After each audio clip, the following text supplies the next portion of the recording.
para abrirmos as Escrituras no livro do profeta Jeremias, capítulo 12. Livro do profeta Jeremias, capítulo 12, versículo 5. Se te fatigas correndo com homens que vão a pé, como poderás competir com cavalos? Se tropeças numa terra segura, o que farás nos bosques do Jordão? Essa é uma mensagem de Deus, não através do profeta Jeremias para terceiros, mas uma palavra de Deus específica para o profeta Jeremias, uma mensagem direta de Deus para o profeta no momento em que ele enfrenta a sua primeira crise no seu ministério, seu primeiro momento de desânimo, seu primeiro momento de angústia diante das oposições que ele enfrenta no seu ministério. O profeta Jeremias foi um profeta que teve uma das chamadas mais lindas e que tem uma das histórias mais fascinantes das histórias de todos os profetas, porque o profeta Jeremias tem no seu livro muito das informações relacionadas à sua biografia, expressões de seus sentimentos, reações de suas emoções, de sua alma, diante de todas as experiências por ele vividas. Os acontecimentos relacionados ao seu ministério, à sua vida, há relatos bem mais abundantes do que no livro de outros profetas. Então é um dos profetas que mais conhecemos a respeito de sua personalidade, a respeito de suas reações. Ele fala de seus conflitos, ele comunica as suas emoções, e nós temos suas reações emotivas diante do comportamento do povo, das reações das pessoas concernente ao seu ministério. Aqui no capítulo 12 nós temos a primeira vez em que o profeta manifesta uma certa fadiga, um certo sentimento de cansaço diante de toda aquela situação por ele vivida. O profeta Jeremias foi um profeta que teve o privilégio de iniciar o seu ministério nos dias do rei Josias, o último rei de Israel, o rei de Israel que promoveu uma reforma, um avivamento, um rei de Judá que promoveu um avivamento nos seus dias. E nós temos aqui as renúncias que o profeta teve que fazer para abraçar o ministério profético. O primeiro versículo do seu livro nos diz a sua origem, sua família, sua terra, sua parentela. Diz as Escrituras que ele era filho de Ilquias, um dos sacerdotes da terra de Anadote, proveniente da tribo de Benjamim. Jeremias pertencia à tribo sacerdotal, mas nunca teve a oportunidade de exercer o sacerdócio, pois antes que alcançasse a idade para iniciar o ofício, Deus se antecipou para chamá-lo para o ministério profético, para ser um profeta. E ao invés de ir ao templo para oficiar como sacerdote, para ministrar sobre o altar, ele é enviado por Deus para o templo, para se colocar na porta do templo e pregar a sua mensagem profética de censura aos pecados da nação. Ele se põe à porta do templo e censura a hipocrisia religiosa daquele povo que usava os símbolos religiosos para alcançar uma falsa segurança, um sentimento de segurança, se utilizando de todos os símbolos religiosos, especialmente o templo. E ao invés de Jeremias gozar dos privilégios de todos os sacerdotes, ele se recusa a isso para obedecer ao chamado divino. E um sacerdote, um levita, uma pessoa da família sacerdotal, tinha no ofício sacerdotal o seu próprio sustento, aquilo que era o meio de provisão para o seu sustento, era do tempo que ele se alimentava, que ele tinha o seu sustento, e ele se recusa a se submeter a esta condição, a entrar nesse sistema contra o qual ele vai protestar terrivelmente no seu ministério profético, um sistema corrompido, pervertido. Então ele se põe na porta do templo e começa a protestar e pregar e dizer: por que vós confiais em palavras falsas, dizendo templo do Senhor é este? Do que adianta todas essas declarações? Era o que o profeta dizia, e renunciou todos os privilégios que deveria do ofício sacerdotal. Talvez o seu pai tenha se sentido profundamente traído por ele, sua família tenha se sentido traído por ele, que não seguiu a tradição da família, que não seguiu os passos, a carreira para a qual ele foi tão preparado pelo seu pai. E agora ele começa a profetizar contra tudo aquilo no qual a sua própria família estava envolvida. Então daí nós vemos sua mensagem, sua palavra de advertência, seu chamado para o arrependimento, causaram um resultado positivo, de reação afirmativa, de conversão, mas uma oposição ferrenha, implacável contra ele, contra o seu ministério. Então ele experimenta a sensação da solidão, e ele experimenta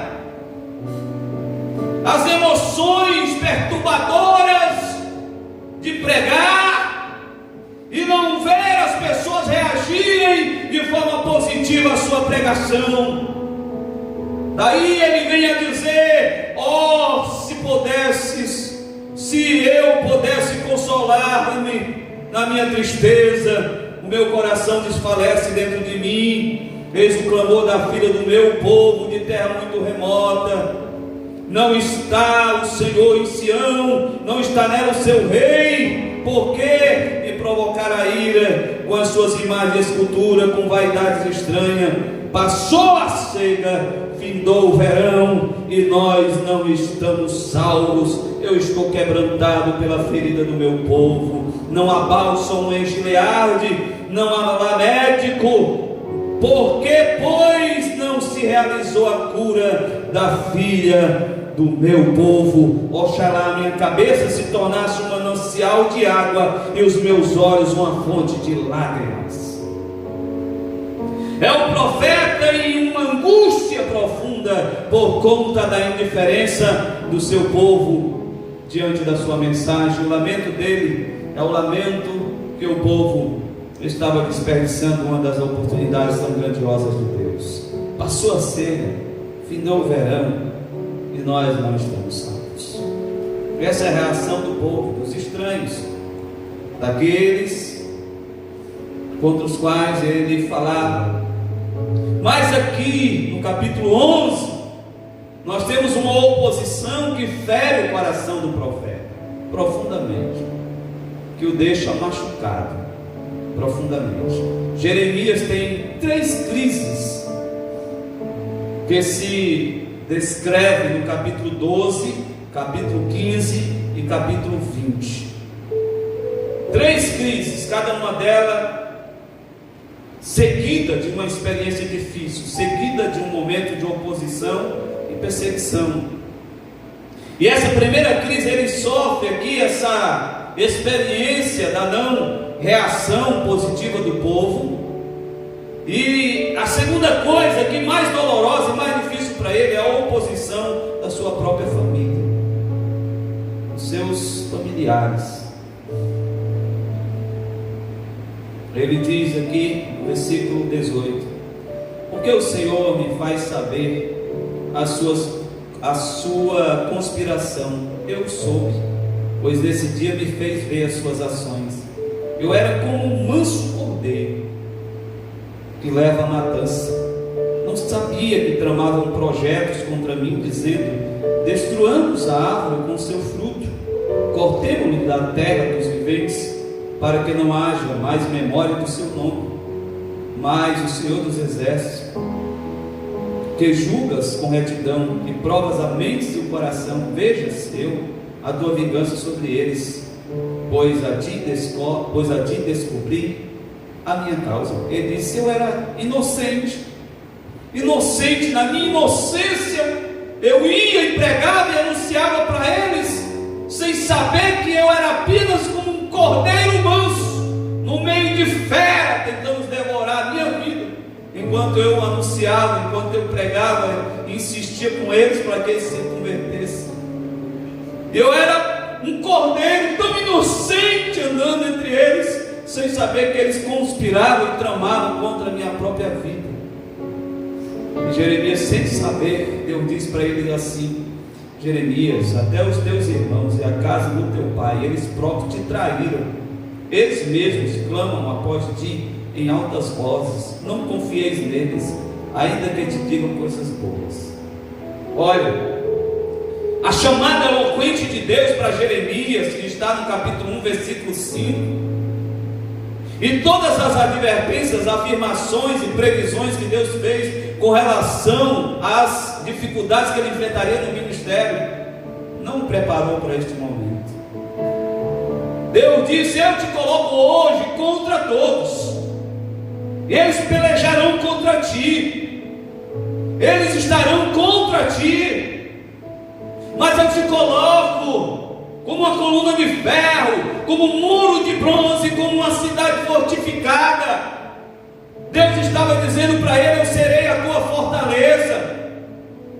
Mas mesmo diante de todas as previsões que Deus lhe deu, e diante da declaração tão forte, diante da sua chamada, da sua vocação, mesmo assim, ele reage de uma forma como um ser humano, que é, com todas as fragilidades humanas, apesar de ter ouvido Deus falar tão claramente a ele a respeito de que ele estava sendo chamado para ser o seu porta-voz. Então, diante de tudo isso, e agora diante da oposição da própria família que conspira contra ele, ele andava tão inocentemente diante deles, fazia as coisas com uma simplicidade, pregando com o coração, transmitindo a palavra, intencionando abençoá-los, enquanto havia conspirações contra a sua vida, conspirações nos bastidores, sem que ele soubesse.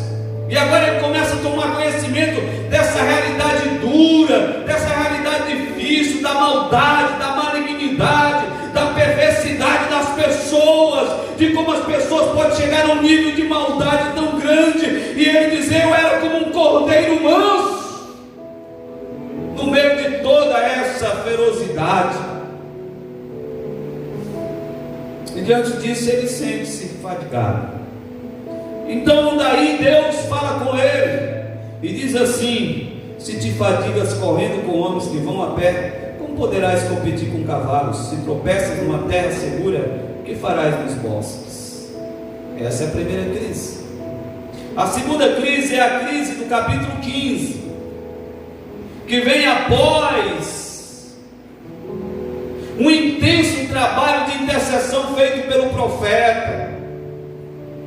Um momento que ele se dedica profundamente para buscar a Deus, para que aquela nação fosse transformada, para que Deus visitasse o seu povo. Ele clama, ele chora, ele suplica diante de Deus. Ele diz: ó esperança de Israel, redentor seu no tempo da angústia, porque serias como um estrangeiro na terra, e como um viadante que permanece apenas uma noite, porque serias como um homem surpreendido, como um guerreiro que não pode livrar, mas tu estás no meio de nós, ó Senhor, nós somos chamados pelo teu nome, não nos desampares. É assim que ele ora e chora e clama e agoniza. Daí Deus lhe dá uma resposta profundamente desalentadora. Deus disse: não rogues pelo bem deste povo, não jejue, não te ouvirei, não ouvirei o seu clamor. E Deus ainda diz mais: ainda que estivesse no meio deles Moisés e Samuel, os maiores intercessores que já viveram nesta terra, eu ainda assim não os ouviria.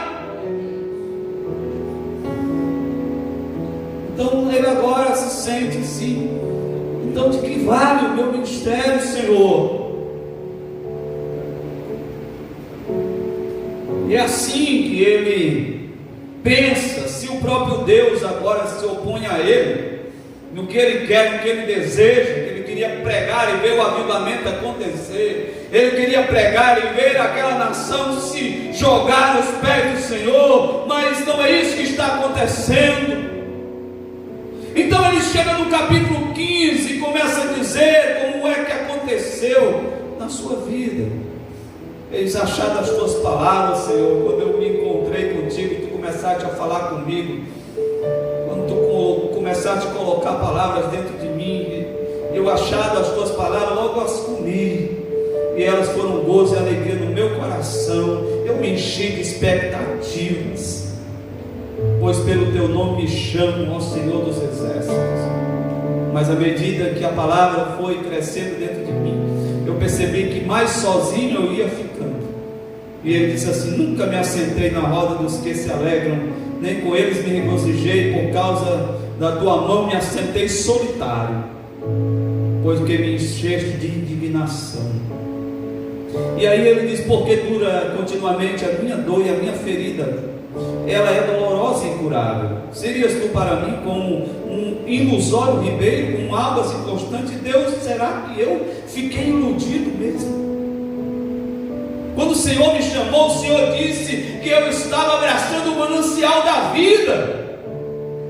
O Senhor disse que Israel tinha deixado o manancial da vida para cavar cisternas rotas. Senhor, será que o Senhor é para mim um ribeiro ilusório? Aí Deus adverte a ele novamente e diz assim: Jeremias, para com isso, te arrepende, de volta agora mesmo. Eu quero te trazer de volta para este lugar de lucidez, na minha presença. Vem para cá, vem para o meu lado, fica comigo, não cede não vai para o lado de lá, não tenta se tornar simpático e aceitável, permanece aqui. Ele disse: se tu voltares, te trarei, tu me servirás. Se apartares o precioso do vil, serás o meu porta-voz. Que eles se voltem para ti, mas não te voltes para ele, não ceda nem um pé. Não ceda.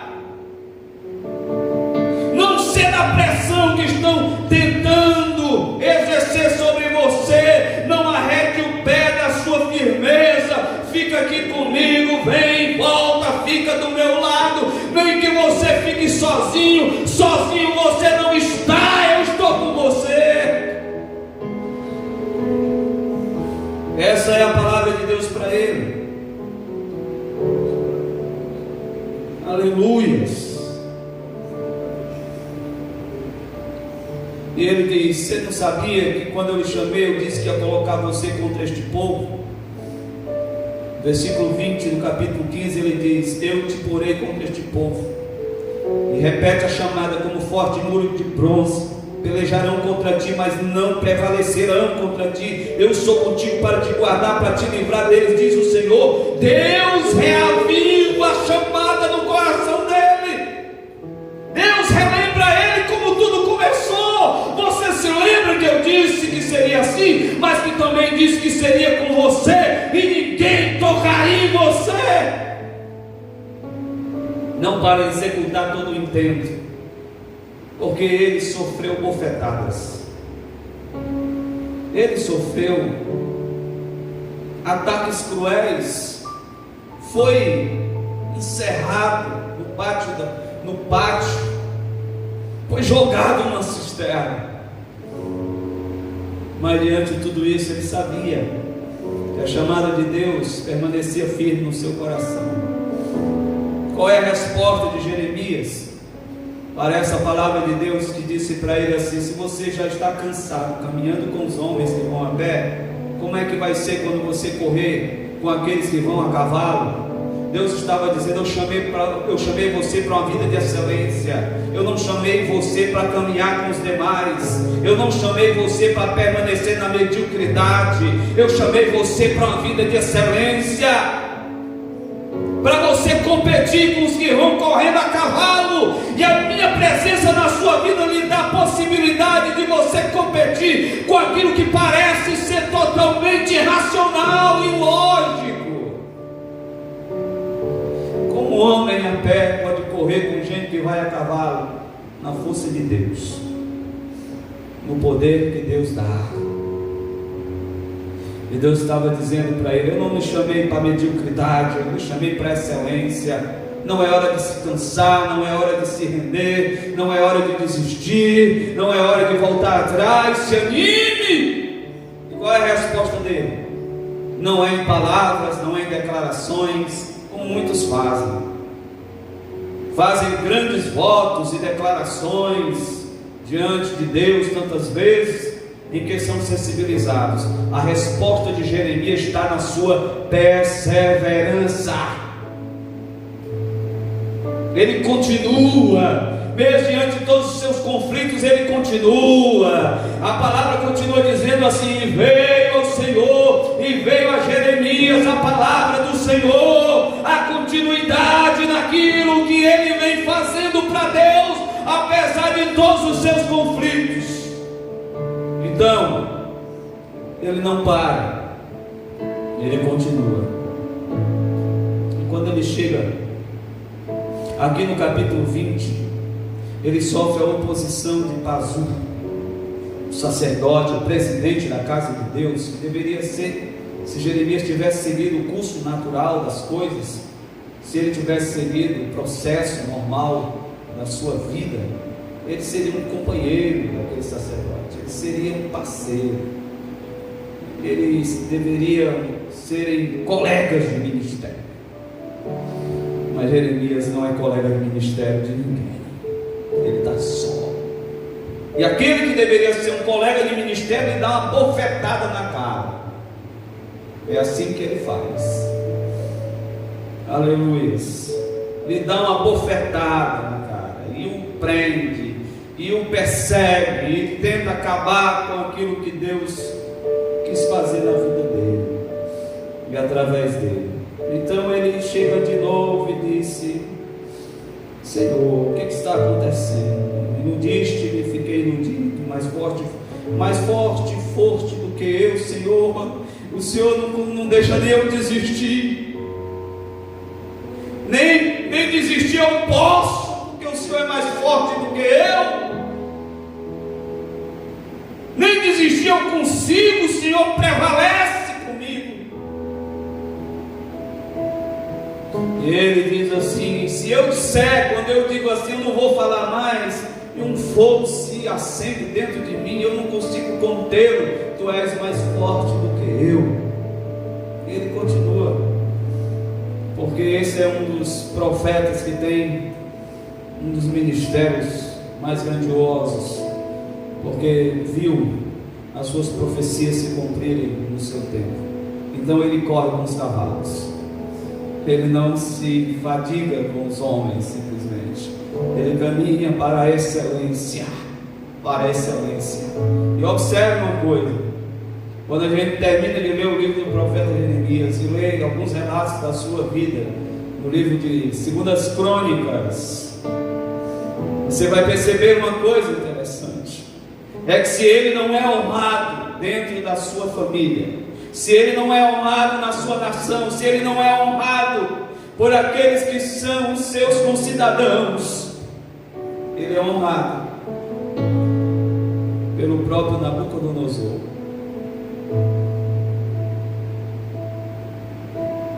Jeremias foi acusado de ser um traidor, de conspirar contra Judá, mas ele era apenas um profeta de Deus.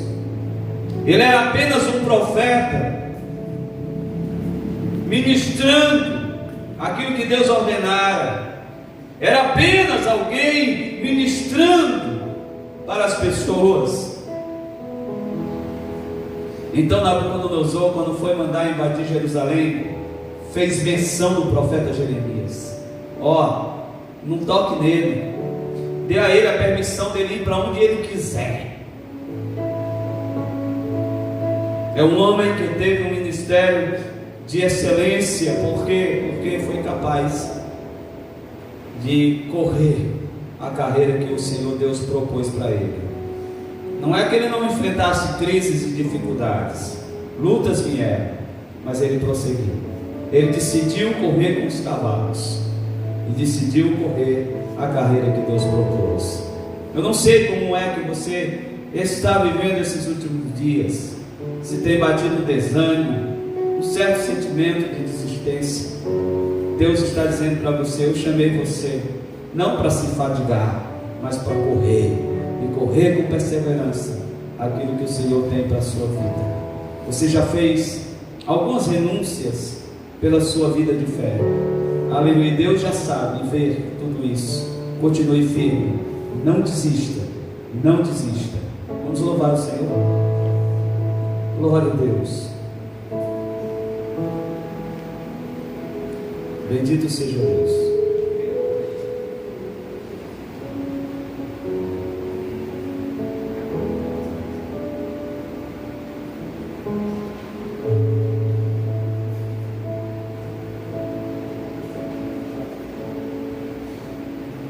Aleluia.